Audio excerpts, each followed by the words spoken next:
It's opener there, in the wide open air. Out there, things can happen, and frequently do.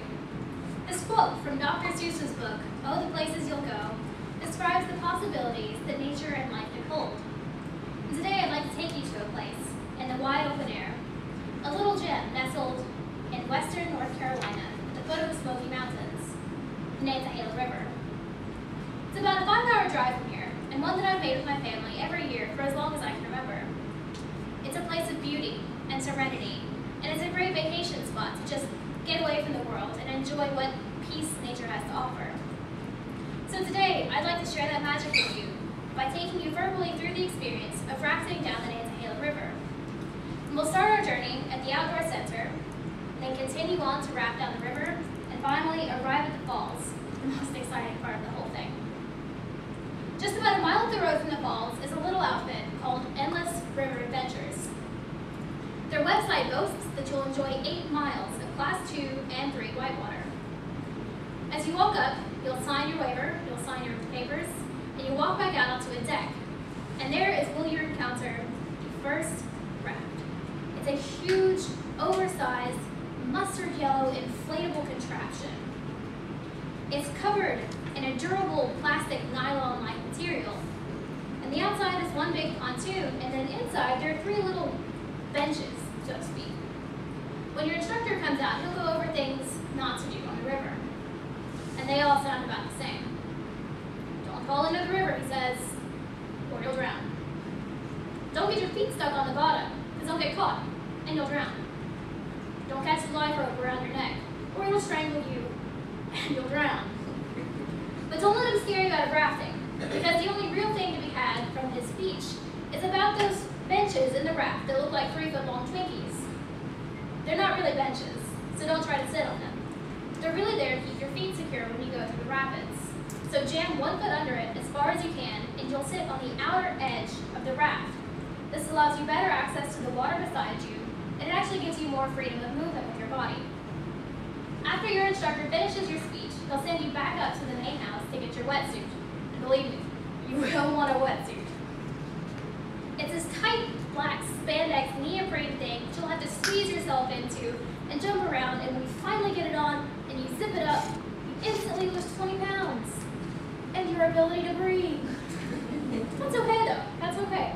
Because you know what, if you can't breathe, you can't drown. So after you've shoehorned yourself into this wetsuit, you'll walk back up the hill and climb into a van packed with 12 other people.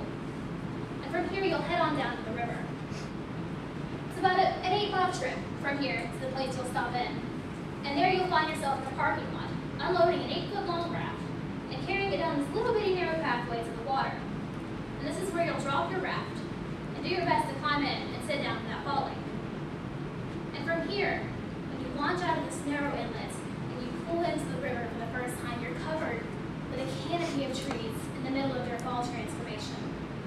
Some of the green leaves still cling to the summer sunlight, but most are in the middle of changing into their fall wardrobe.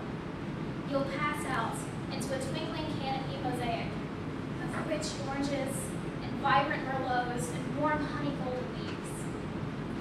The sun shines through them here like stained glass, and according to the National Forest of North Carolina website, the word itself, Nantahala, actually comes from an old Cherokee word that means land of the noonday sun, which is appropriate because the mountains here prevent the sun from coming down at any time but noon. Look down into the river now, and you'll see water clear as glass. So pure you can see straight down to the bottom, and it's more than 6 feet in some areas. There you can see the leaves that have already fallen off the trees, a dim echo of what's above you. Look ahead of you now. See the water starting to churn, where the rapids are crashing into the rocks and creating white foamy peaks.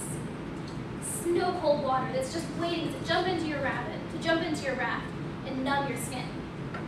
There are sections where the whole river is like this, all churned and white with the roiling rapids, and you only see the occasional peak of a rock above the surface. The American Whitewater Safety Code defines these as Class 2 rapids. Good for novices, they say, because you only need occasional maneuvering. The Class 3 rapids, on the other hand. The Class 3 rapids are intermediates, with moderately difficult waves to surmount in fast waters. And those rapids, the falls, the grand finale, is just around the river bend.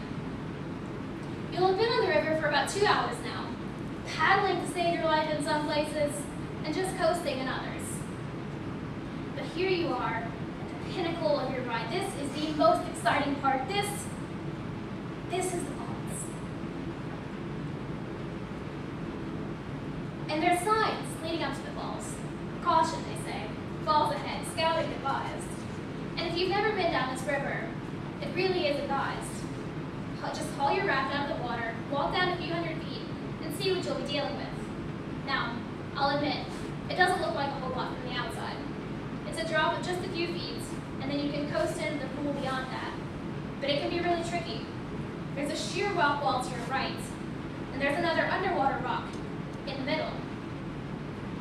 And as you go through, if you hit that rock wall, or if you hit the underwater rock, you'll flip your raft. You've got to be really careful here. So here you are. You're perched on the end of the rapids, and you're being pulled towards it by this current, and you dig your paddle in, and you go back to the left as the nose of the boat dips into the water and splashes everyone in the boat. And you paddle back to the right, and you get around that second rock. And here you are, you've done it. You can wipe the water off your face, you can squeal at how cold it is, but you've done it. And now all that's left is to pull your boat off to the side on a concrete beach. Haul the sodden raft and your tired, soaking body out of the water to wait for your trip back.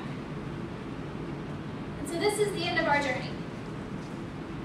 From the outdoor center, down the river, and over the falls. And should you ever decide to go whitewater rafting, here or somewhere else, take Dr. Seuss's words with you.